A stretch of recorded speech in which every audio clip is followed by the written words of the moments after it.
Hey everyone, I'm Savannah Storm. Welcome back to my channel. This is going to be a short video. I'm kind of struggling right now. Of course, you see the title of my video.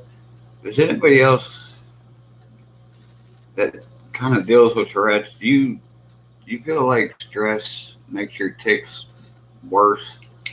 Uh, Here's my other question. Just a little survey here. Does anybody else get tics? Do you get spasms up here in your chest?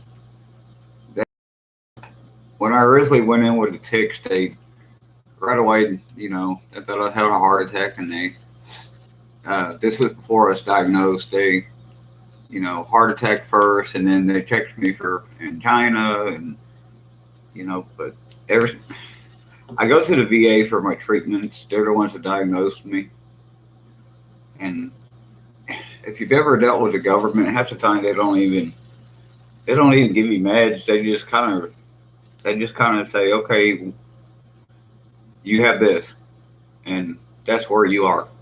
They leave you there.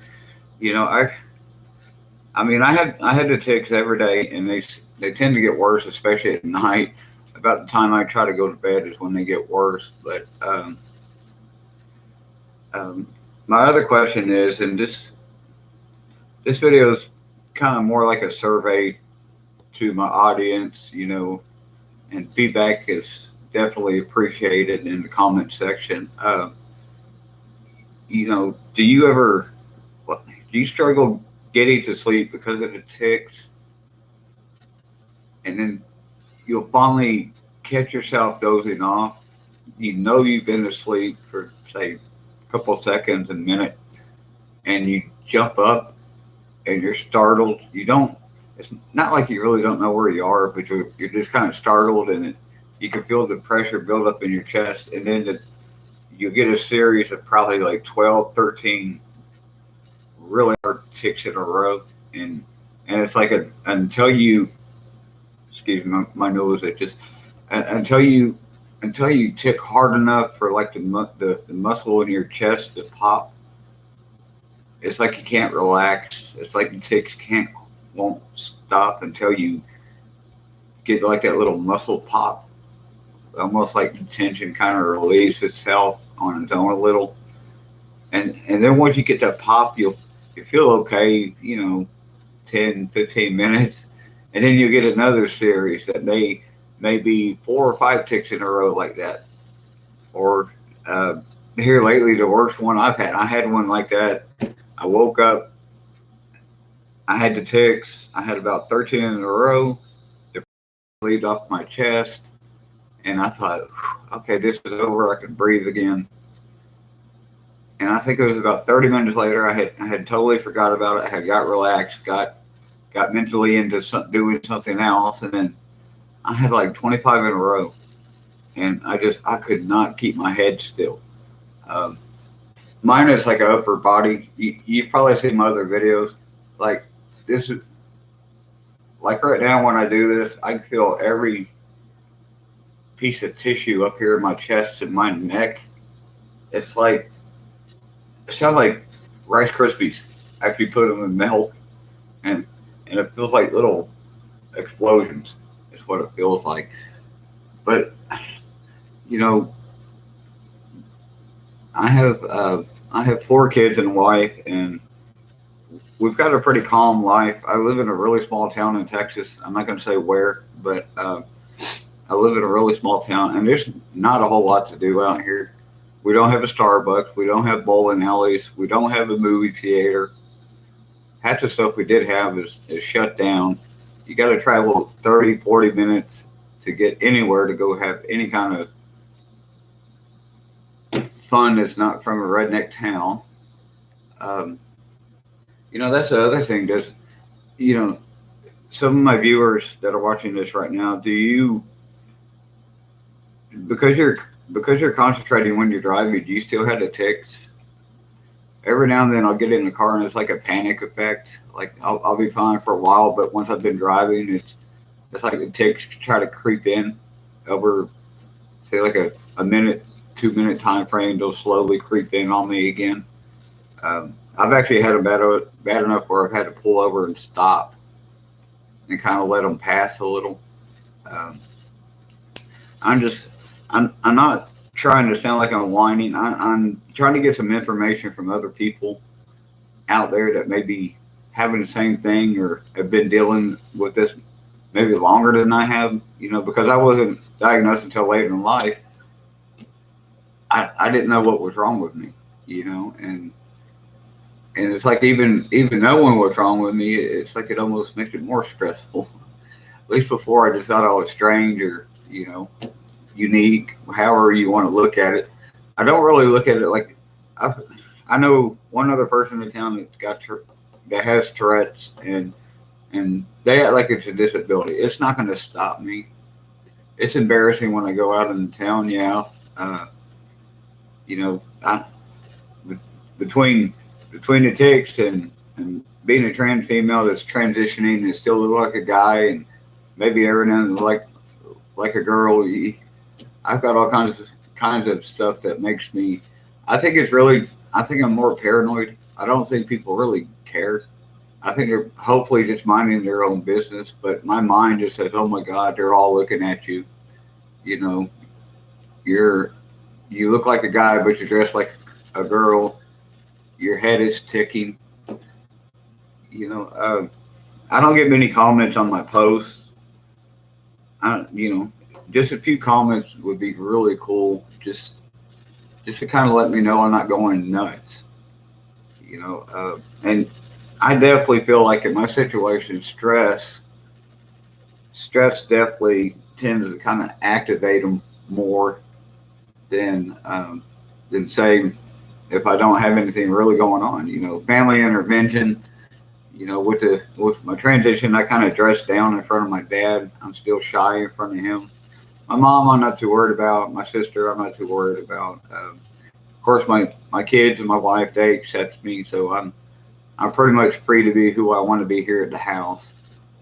This is like my little cave, my safe environment, not my safe space. I don't need one of those, but my safe environment where I can be me until I walk out the door. Then I have to face the rest of the world. Uh, my, I don't know what to do sometimes. Because I feel like even though I'm transitioning, I'm supposed to try to help the wife hold the house together, and I still do all the carpentry work on the house. There's a lot that needs done to the house. We've really updated it over the years. The house is 1,700, just over 1,700 square feet. I bought it almost 14 years ago. We only paid I think 50,000 for it. So everything you see behind me is brand new. My dad and I put almost sheetrock throughout the whole house, and that's the other thing. Physical work. I can work all day, and I won't really tick because if you find a way to not concentrate on the ticks, you're going to be better. But it's once you're done working and you get to that late afternoon, between like the 7:30, 9 o'clock hours leading up to bed, that's when you're supposed to be winding down and you're getting ready to bed, and everybody's watching movies and kind of doing their own thing until bedtime. And that downtime is when the, when they really kind of hammer home because you don't have all that hustle and bustle going on that you had, say, midday when everybody's going to school, going to work, whatever, doing errands. Once that calm for the evening comes, that's like the prime time for them to come in. Or like me, ever since I got out of service, I have problems sleeping at night. Sometimes I'll go 2, 3 nights without sleeping, and those nights where I don't sleep, they tend to get worse. Then um, I really got them. I've actually really got them under control compared to what they used to be. They used to be very bad when they first kind of onset, and just every now and then I get to this point where I don't know, I'm not sure what to do. I've tried breathing exercises, I've tried working out, I've tried running on the treadmill, I've tried we've got a really nice bike I can ride here in the house. I play guitar. I play piano.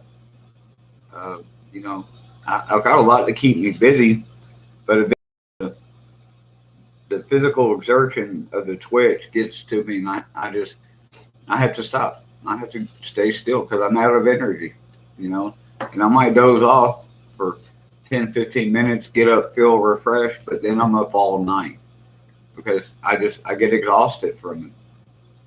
Uh, originally my doctors thought I was crazy, and I went in and they're like, "Why are you doing that? You need to stop that." I'm like, "I can't stop it. I'm not doing it on purpose. I'm not doing it for attention. I'm here because you're a doctor, and I want you to look at me and tell me what's wrong with me. Why am I doing this all of a sudden? Why, after almost 30 years of not having this problem, am I having this problem?"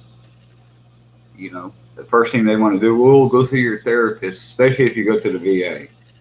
First thing they want to do is send you to a shrink, and well, it's all in your head. It's a manifestation that you've created through stress. And I'm like, okay, fine. Part of that I can say, sure, part of that's true, but the physical the physical showing and the pain from it, that's not in my head. I know the brain and the body are connected, but come on. Um, the other thing is, I do find caffeine tends to make the tics worse. So I've tried several times backing off the caffeine. Maybe that'll help. Sometimes it does, and like I said, sometimes it doesn't matter what I do. The tics are going to come, and I just deal with them the best I can. So if any of you got some tips, leave me a comment. Does hot maybe help you? Maybe when you sleep, maybe does a leaded blanket help? Some weight on your chest, your muscles. Does it help the tics for you? Laying in a certain position, does that help? You know. So anyway, that's going to be it for now. This is more like a survey than anything. I know my channel is mostly dedicated to my transition, but I'm so much more than a male to female transition. There's so much more to me, and every now and then on my channel, I would like to do this, just kind of throw in a different subject and get some feedback from you, the audience. Get your opinions, get your feelings. Tell me what you're going through. Let me know what you're going through. Maybe I can talk to you and help you. We can, maybe we can work through this together. Uh, anyway, I'm going to go ahead and go. As always, I'm Savannah Storm. I appreciate the subscribers I've got over the past week and a half. Thanks for all the views. I promised you nothing fancy when I first posted on July 4th. I just promised you I would get on here and try to be as real as I can, and I'm going to hold to that. I'm not out here to impress anybody. I'm out here to vent. I'm out here to socially interact with you, my audience. See what you're going through. See if you're experiencing similar things with your transition, with Tourette's. I've got MS as well. So if you want to talk about MS, we can talk about MS. Leave me a message for the content. Tell me, what you want me to do a video on. If you want it just me, then I'll do it by myself. If you'd like my spouse to be here, tell me. I could bring Jacqueline in, and we'll do another couples night, and we'll talk about pretty much anything you want. Just you be real with me, and I will be real with you. This is about as exciting as I am ever going to get. So, love you guys. I hope you have a good rest of the week. Please subscribe if you want to. Leave me some comments in the comment section below. Thanks.